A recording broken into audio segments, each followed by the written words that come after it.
Welcome back to our channel, where every camera tells a story and every frame stands for accountability, public rights, and transparency. Today's footage comes courtesy of Reggie Photo. Link below. Make sure to support their work. Stay till the end, and don't forget to hit subscribe for more real encounters, raw reactions, and deep legal breakdowns. At a minute, you, John, what's to do? Me, yeah? What's wrong, mate? You've been called in by the buildings because you're taking pictures of the buildings, the lobbies and all that? Wait, lobbies? Yeah, the lobbies of the buildings. Can I ask who you are, please, John? You know who I am, you just ask them. Canary Wolf No, I don't Security. know who you are. Canary Wolf Security. There you go. All right. Yeah? Yeah. Can I just ask what you're taking the pictures of the lobbies of the buildings? Because you've been on camera the last 20 minutes. What, taking pictures of the buildings? Yeah. Is that how you approach visitors of it in your city? What do you mean in my city? Well, this is the London City. Are you recording me? Yeah. Right, okay. And I need to move on, my friend, because... Right? Yeah, I've engaged this judge. The encounter starts off tense as security confronts the photographer for simply taking building photos. The tone immediately shifts from casual to interrogative, revealing how suspicion alone can escalate a peaceful act. This opening sets the stage for a bigger question. Are these guards enforcing policy or overstepping legal boundaries? Security. I am a bit anxious at the minute, if I must admit, because I'm being cornered by some security for taking some pictures. What's going on? No, can I just... You've just tracked me down. You said you've been watching me for 20 minutes, my friend. Excuse me. They've been watching your camera, not me. Why? What have I done wrong? Can I just say something? Yeah? You haven't been cornered. Canary Wolf is a private estate. Yeah? And also, there's a high security risk of people taking pictures and stuff like that. Yeah? So, obviously, there's a lot of people who are working here, and terrorism is quite high. As the man explains his anxiety at being cornered, the power imbalance becomes obvious. He's calm but surrounded, and the suspicion hinges entirely on his camera. Under UK law, photography from a public access area isn't illegal. Yet here, emotion and control outweigh rights and logic. It's not so much us, but our control phone has spotted you walking around with the camera for about 20 minutes. And what they've seen, they didn't quite like it. You're more than happy. Canary Wolf is open space to everyone. And you're more than happy to take photos. That's fine. However, it doesn't seem that way though. No. So the reason why we've stopped you is just have a nice chat to find out why you're here and what sort of pictures you are taking. That's the only thing. Anything and everything. There's no security. It's on barefaced, as you can see. I didn't like John's approach, if I'll be honest. You very polite, you know. So but I just didn't like John's approach. It was like I'm a criminal. No, you know, this is what I'm saying. It's our job, obviously. We're here to protect the estate and people who work here. So, as I said to you, everyone is welcome. However, when someone is taking pictures, not so much of the buildings, but inside the lobby, or, you know, pictures which are not quite... Security introduces the word terrorism, a classic justification to tighten control. But invoking high security risk without reasonable suspicion can blur legal lines. The photographer remains composed, highlighting a clash between public freedom and private fear, a recurring pattern in modern audits. Not so much, as I said, touristic photos of, like, let's say, if you take a photo of the whole building, like Citigroup, that's completely fine. But if they've watched you walking around the buildings, certain buildings, and you position your cameras towards the lobbies or towards our cameras. So that's how, I'm not saying this is what happened. However, it looked that way to our control room. So we've got a duty of care to this estate and people who work here. So I came here to have a polite chat to find out whatever you work on the estate and what actually you're taking photos of. So just literally, as a photographer, I will be polite with you. The officer insists that photographing lobbies and cameras looks non-touristic. This subjective language shows how easily intent can be misinterpreted. Legally, the man is still within his rights, yet security is framing normal behavior as potentially criminal. So we're on this footpath. Private. It's private. It's private. However, it's private estate. However, it's open to everyone.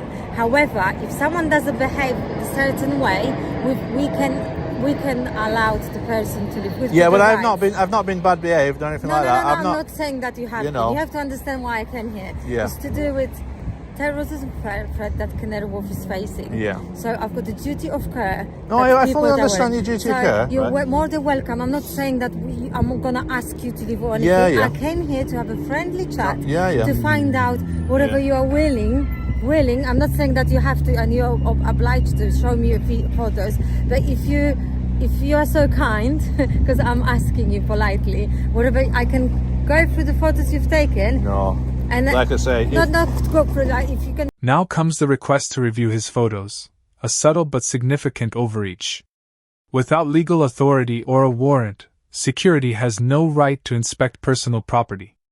This moment demonstrates how voluntary cooperation can mask an attempt at coercion. Show me the type of no, photos you have don't taken. do that. And then. I uphold my freedom in this country. Yeah, that's fine. That I was fair born enough. with. Okay, that's fine. In that So, case. if you want to revoke my right to be here, that's entirely up to you guys. Yeah, that's fine. But That's, like I say, I can saying. promise you, there's nothing hostile with my visit to London. This is the only concern that I have. And the only reason I'm filming is because that's fine. You're more if than someone happy. says, tells a lie and say, I said, I called somebody a name no, or something fine, like that's that. Fine. As I said to you, I'm not, forcing you to do anything. I'm here just to protect people that work here and our estate. Yeah. So I'm just going to have a friendly chat. What I'm going to do, I'm gonna speak to my controller. Yeah. Explain what happened and what you've told me. That obviously you've got I'm not forcing you to show me the pictures, and you said you're not going to show me the pictures, and it's completely up to my manager at the moment, whatever he's going to ask you to leave or not. Yeah. So this is the case. This is a private property, and I'm going to let you know what the outcome is. Yeah, that's fine. Okay, thank you. The conversation softens, but the underlying pressure remains. Security tries to justify the stop as a friendly chat, yet the outcome clearly depends on compliance. It's a textbook display of controlled politeness, keeping the subject calm while retaining dominance. But there's a security desk there as well. There's the whole reception area. You've got security in certain places. So this is. See, you've just told me something I didn't know. Yeah. She's so big, so I would never know if you hadn't told me that. For, like, say, this building. Yeah, which is the government, which behind, they've spotted you down there as no, well. but it's a government building. Do you know, like my innocence? Does that not tell you that I'm not here to? I'm not. Do you get I'm what not I'm saying, saying? Yeah. I'm just trying so I didn't know about that security bit that you well, just told me about. I'm just trying to explain to you politely why I'm here. So basically, each building has got security presence inside as well. So, as I said to you, it's not so much taking pictures of the whole building, but if you're walking along. Like certain, if you move from one building to another one, and what you taking pictures of, which is like the reception area where the security is standing, and then you move to this building again. There's this. The guard doubles down, describing the photographer's behavior as not quite matching the profile of typical visitors. This profiling-based suspicion, absent any unlawful conduct, borders on discrimination. The man's transparency exposes how vague rules can be used to suppress lawful recording. I was just looking on my map when John come over, and if John hadn't come over, I was looking on my map, I was probably going to go across there, but I'd be interested now to see what the outcome is. Yeah, because if they kick me off these... this is. I'll tell you one scenario. If, let's say, I come down here and then I politely ask you whether you can show me what's on the pictures, then you show me a few pictures or all the pictures you've taken, and I deem them as touristic-like, then you carry on. We wouldn't have this conversation lasting that long. No. However, because the way you are with me, which you're very polite, however, because you didn't say you're not happy to show me the pictures and stuff like that. It's now up to, it's not my law, it's Canary Wharf procedures. That means I will let them know what our conversation we had. The photographer compares the scene to experiences abroad, referencing Poland where public photography was respected. The contrast is striking: freedom in one place, overregulation in another. His words echo a deeper truth. When private corporations manage public-like spaces, accountability disappears. Explain the reason why I come down here. Because we've got duty to Canary Wharf. This is why we're here. This is what we get paid for. So, as I said, we had a conversation. I feel you're completely fine and innocent. I don't think anything. It's just the fact that, the way you explain, basically you're not really, it's not that you're not cooperating with me, it's just like it would have been very simple if you just click through the photos with me. Well that's the thing, you see. Yeah. I go by the law, not what people's feelings are. So if my mum said to something, it's a private land. yeah, that's what I'm saying. So it's the ownership now is, and I'm not being rude. If the owners of Canary Wharf want me to exit their land. Despite the photographer's calm demeanor, security maintains that cooperation means showing images, not the law, but Canary Wharf procedure. It's a reminder that private policies often masquerade as authority, and the uninformed are expected to obey without question. Right, I've spoken to my boss.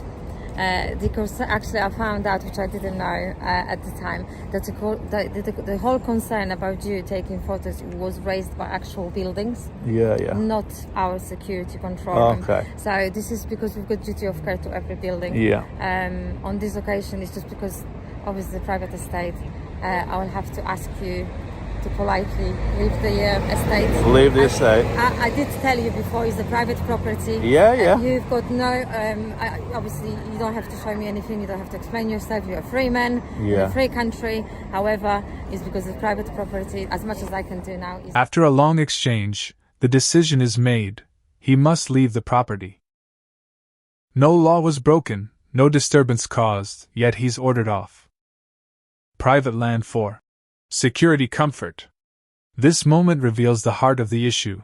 When private control overrides public freedom, rights fade quietly. And I'm actually going to record every secure area, cameras, everything now, and I'm going to publish them online because I just don't like the hostility that I've been met with. So what they was promptly wanting to prevent, I am now going to do everything from a public space, where just above your boundaries, wherever they are. I'm going to have to go and check the boundaries. And I'm going to record everything now. Frustrated but composed, the photographer vows to continue filming, this time from a public boundary.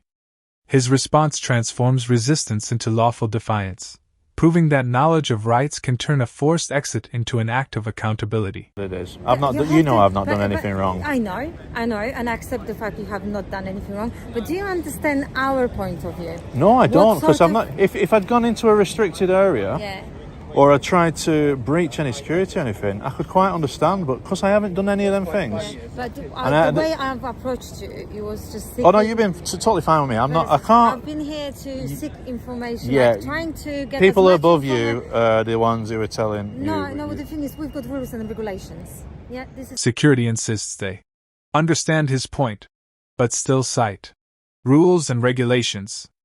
The tension closes not with resolution, but with the uneasy truth that legality and policy don't always align, especially when private estates masquerade as public space.